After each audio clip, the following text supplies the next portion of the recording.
Hello my dear viewers and subscribers, welcome back to my YouTube channel ATC Assam. আজি মই আপোনালোকলৈ গ্ৰামাৰৰ এটা most important part লৈ আহিছো আৰু সেই পাৰ্টটো হ'ল পাৰ্টস অফ স্পিচ যাৰ অসমীয়া হ'ল পদ। গতিকে দেৰি নকৰি আমি লেসনটো এতিয়া আৰম্ভ কৰিম। প্ৰথমতে আমি জানিব লাগিব যে পাৰ্টস অফ স্পিচ কি আচলতে, হয়নে?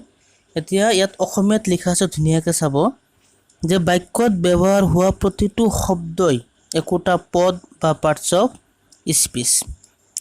মানে সেন্টেন্স এটাত যে ভাগ ভাগ থাকে, যেনেকুৱা আই এম এ ষ্টুডেণ্ট, ইয়াত আই এম এ ষ্টুডেণ্ট, ইয়াত চাৰিটা ৱৰ্ড একলগ হৈ কিনে এটা সেন্টেন্স হৈছে আৰু এই সেন্টেন্সত যি চাৰিটা ৱৰ্ড আছে এই ৱৰ্ড চাৰিটাই হ'ল একোটা পাৰ্টস অফ স্পিচ, মানে বাক্যৰ একোটা অংশ যাক অসমীয়াত কোৱা হয় পদ বুলি। যেনেকুৱা Narendra Modi is the prime minister of India, ইয়াত Narendra Modi is the prime minister of India, ইয়াত কেইবাটাও ৱৰ্ড লগ হৈ কিনে এটা সেন্টেন্সৰ সৃষ্টি কৰিছে আৰু এই সেন্টেন্সত যিকেইটা ৱৰ্ড আছে ইয়াক একলগত কি বুলি কোৱা হয়? Parts of speech. তাৰমানে বাক্যত ব্যৱহাৰ হোৱা প্ৰতিটো শব্দই, মানে প্ৰতিটো ৱৰ্ডেই একোটা কি পাৰ্টস অফ স্পিচ। এতিয়া পাৰ্টস অফ স্পিচৰ ক্লাছিফিকেশ্যন চাম, মানে ইয়াৰ কেইবাটাও প্ৰকাৰ আছে। যেনেকুৱা পাৰ্টস অফ স্পিচ আছিলে 8 প্ৰকাৰৰ। 8 প্ৰকাৰৰ প্ৰথমটো ভাগ কি আছিলে? নাউন, যাৰ অসমীয়া হ'ল বিশেষ্য। নাউন মানে কি আমি চাম যে নাম বুজোৱা শব্দই কি নাউন, মানে নেমিং ৱৰ্ডছ আৰ নাউন। যিবিলাক শব্দই কোনো নাম বুজায়, মানুহৰ নামেই হওক কোনো ঠাইৰ নামেই হওক, হয়নে, এইবিলাক বুজালে সেইবিলাক কি হয়? নাউন হয়। এতিয়া এক্সাম্পল চাব, যেনেকৈ Ram, Rahim, Assam, dog, river, city, knowledge, এইবিলাক কি একোটা নাউন। তাৰমানে নাম বুজোৱা শব্দবিলাক কি হয়? নাউন হয়। এতিয়া মই 2 নম্বৰত চাম যে 2 নম্বৰ ভাগটো কি আছিলে? প্ৰনাউন, যাৰ অসমীয়া হ'ল সৰ্বনাম। যে নাউনৰ সলনি ব্যৱহাৰ হোৱা পদেই হ'ল প্ৰনাউন। ধুনীয়াকৈ লিখা আছে, মানে নাউনৰ সলনি আমি যিবিলাক ৱৰ্ড ব্যৱহাৰ কৰোঁ সেইবিলাকে কি একোটা প্ৰনাউন। যেনেকৈ এক্সাম্পল চাব কি আছে? আই, we, he, she, it, that, they, this, E T C etcetera. এইবিলাক হ'ল নাউনৰ সলনি ব্যৱহাৰ হয় আৰু নাউনৰ সলনি ব্যৱহাৰ হোৱা পদবিলাক কি বুলি কোৱা হয়? প্ৰনাউন। এতিয়া মই এটা বস্তু মানে ক্লিয়াৰ কৰিব বিচাৰিছোঁ, হয়তো কিছুমানে ভাবিব পাৰে যে নলেজটো কেনেকৈ বাৰু নাউন হ'ল। যে আচলতে আমি প্ৰথমে জানিব লাগিব যে নাউনৰ প্ৰকাৰ দুটা আছিলে, এটা হ'ল কনক্ৰিট নাউন আৰু এটা হ'ল এবষ্ট্ৰেক্ট নাউন।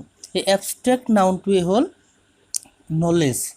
তাৰমানে এইটো কেনেকৈ হ'ল যে আমি নিশ্চয় জানো যে an abstract noun is the noun that names an abstract things like action, quality, feeling, state, etc. তাৰমানে গুণ, ক্ৰিয়া, অৱস্থা আদি বুজোৱা পদক কি বুলি কোৱা হয়? এবষ্ট্ৰেক্ট নাউন বুলি কোৱা হয় আৰু নলেজটো তাৰ ভিতৰতেই পৰে। একদম 3 নম্বৰ ভাগ চাম, কি আছে? ক্ৰিয়া। চাব, ক্ৰিয়া, ভাৰ্ব, কৰা বা হোৱা বুজোৱা পদেই হ'ল ক্ৰিয়া। তাৰমানে যি শব্দই বা যি পদে কোনো কাম কৰা বা হোৱা বুজায় তাকে কি বুলি কোৱা হয়? ভাৰ্ব বুলি কোৱা হয়। যেনেকুৱা প্লে, খেলা, ৱাক, খোজকঢ়া, ৰান, দৌৰা, ৰিড, পঢ়া, ৰাইট, লিখা, গো, যোৱা, কাম, অহা, এইবিলাক প্ৰত্যেকটো ৱৰ্ডেই কাম বুজাইছে আৰু কাম বুজোৱা পদেই কি? ভাৰ্ব, মানে ক্ৰিয়া। যেনেকুৱা আই প্লে ক্ৰিকেট এভৰি ডে, এই সেন্টেন্সটোত কোন শব্দটোৱে কাম বুজাইছে? যেনেকুৱা আই প্লে ক্ৰিকেট এভৰি ডে, ইয়াত প্লে শব্দটোৱে কাম বুজাইছে, গতিকে প্লেটো কি হ'ব? ভাৰ্ব হ'ব। 4 নম্বৰ ভাগত আহিম, কি আছে? এডভাৰ্ব, ইয়াৰ অসমীয়া হ'ল ক্ৰিয়া বিশেষণ। চাব, ক্ৰিয়া বা বিশেষণক পৰিৱৰ্তন ঘটোৱা পদেই হ'ল এডভাৰ্ব, যাক কি বুলি কোৱা হয়? টাইম এক্সপ্ৰেছন বা কেচিং ক্লজ বুলি কোৱা হয়। যেনেকুৱা already, just, yet, today, yesterday, here, slowly, fast, E T C. মানে ক্ৰিয়া আৰু বিশেষণক যেটো পৰিৱৰ্তন ঘটায় সেইটোৱে কি এডভাৰ্ব এতিয়া আমি চাম 5 নম্বৰ ভাগ কি আছিলে এডজেক্টিভ যাৰ অসমীয়া হ'ল বিশেষণ এই আমি যে পাই আহিলো ক্ৰিয়া আৰু বিশেষণক যে পৰিৱৰ্তন ঘটায় ক্ৰিয়া আছিলে ভাৰ্ব আৰু বিশেষণ আছিলে এডজেক্টিভ এই দুটা পৰিৱৰ্তন ঘটোৱা পদক কি বুলি কোৱা হয় ক্ৰিয়া বিশেষণ মানে এডভাৰ্ব এতিয়া কি পাম এডজেক্টিভ মানে এডজেক্টিভৰ অসমীয়া হ'ল বিশেষ্য বা বিশেষণ এতিয়া চাব যে বিশেষ্য বা সৰ্বনামৰ পৰিৱৰ্তন ঘটোৱা পদেই হ'ল এডজেক্টিভ বিশেষ্য আছিলে নাউন আৰু সৰ্বনাম আছিলে প্ৰনাউন নাউন আৰু প্ৰনাউনৰ যেটো পৰিৱৰ্তন ঘটায় এই পৰিৱৰ্তন ঘটোৱা পদবোৰক কি বুলি কোৱা হয় এডজেক্টিভ তাৰমানে বেসিক্যালি মেনেও ক'ব পাৰি যে নাউন বা প্ৰনাউনৰ দুখ বা গুণ বুজোৱা পদেই কি হ'ল এডজেক্টিভ যেনেকুৱা good bad weak strong black red long short young old এইবিলাক একোটা বিশেষণ আৰু এইবিলাক কি কৰে যে নাউন আৰু প্ৰনাউনৰ পৰিৱৰ্তন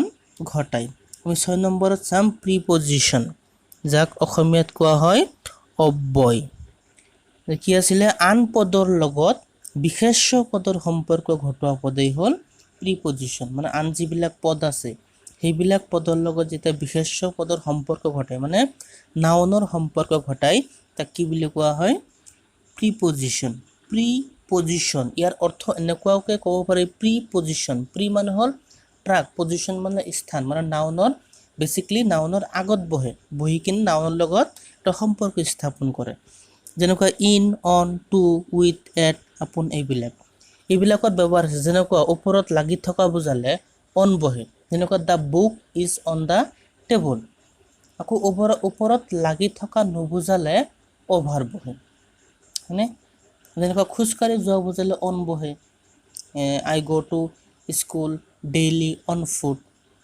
এইবিলাক হ'ল প্ৰিপজিশন ওকে এতিয়া আমি 7 নম্বৰ ভাগ কি পাম ইন্টাৰজেকশন যাৰ অসমীয়া হ'ল ভাৱবোধক অব্যয় তাৰ মানে ভাৱবোধক ন মনৰ ভাৱ প্ৰকাশ কৰা পদেই হ'ল ইন্টাৰজেকশন মানে যিবিলাক শব্দই মনৰ ভাৱ প্ৰকাশ কৰে তাৰ মানে words that express feelings যেনেকুৱা এলাস হুৰ্ৰা এইবিলাক মনৰ ভাৱ প্ৰকাশ কৰে যেনেকুৱা এলাস বা বুজালে দুখদায়ক বুজায় বা হুৰ্ৰা বুজালে ফূৰ্তিদায়ক বুজায় যেনেকুৱা hurrah we have won the game যেনেকুৱা এলাসৰ হয় alas the man is dead এইবিলাক মানে মনৰ ভাৱ যিটোৱে কি কৰে প্ৰকাশ কৰে সেইটো হ'ল ইন্টাৰজেকশন এতিয়া আমি 8 নম্বৰ পাম কি কনজাংশন মানে সংযোজক অব্যয় মানে একাধিক শব্দ বা বাক্যৰ মাজত সংযোজন ঘটোৱা যে একাধিক শব্দ বা বাক্যৰ মাজত সংযোজন ঘটোৱা পদেই হ'ল কনজাংশন মানে এটা শব্দৰ লগত আনটো শব্দ কি কৰে কনজাংশন মানে সংযোগ ঘটায় যেনেকুৱা Ramen Rahim is reading in the same class হয়নে যেনেকুৱা he is neither good nor bad এনেকুৱা টাইপৰ সেন্টেন্স আছে যেনেকুৱা I have not completed my project yet এইবিলাক হ'ল কি একোটা কনজাংশন মানে কি কৰে যে একাধিক শব্দ বা বাক্যৰ মাজত সংযোজন ঘটায় হ'ল এইখিনি আছিলে পাৰ্টস অফ স্পীচ যদি ইয়াৰ মানে কিবা শিকিব পাৰিছে বা ভাল লাগিছে তেতিয়াহ'লে আপোনালোকৰ বন্ধুৰ মাজলৈ এই ভিডিঅ'টো শ্বেয়াৰ কৰিব যাতে সিহঁতেও শিকিব পাৰে আৰু যিমান দূৰ সম্ভৱ যদি পাৰে মোৰ চেনেলটো সাবস্ক্ৰাইব কৰিব লাইক কৰিব কমেন্ট কৰিব আৰু শ্বেয়াৰ কৰিব থ্যাংক ইউ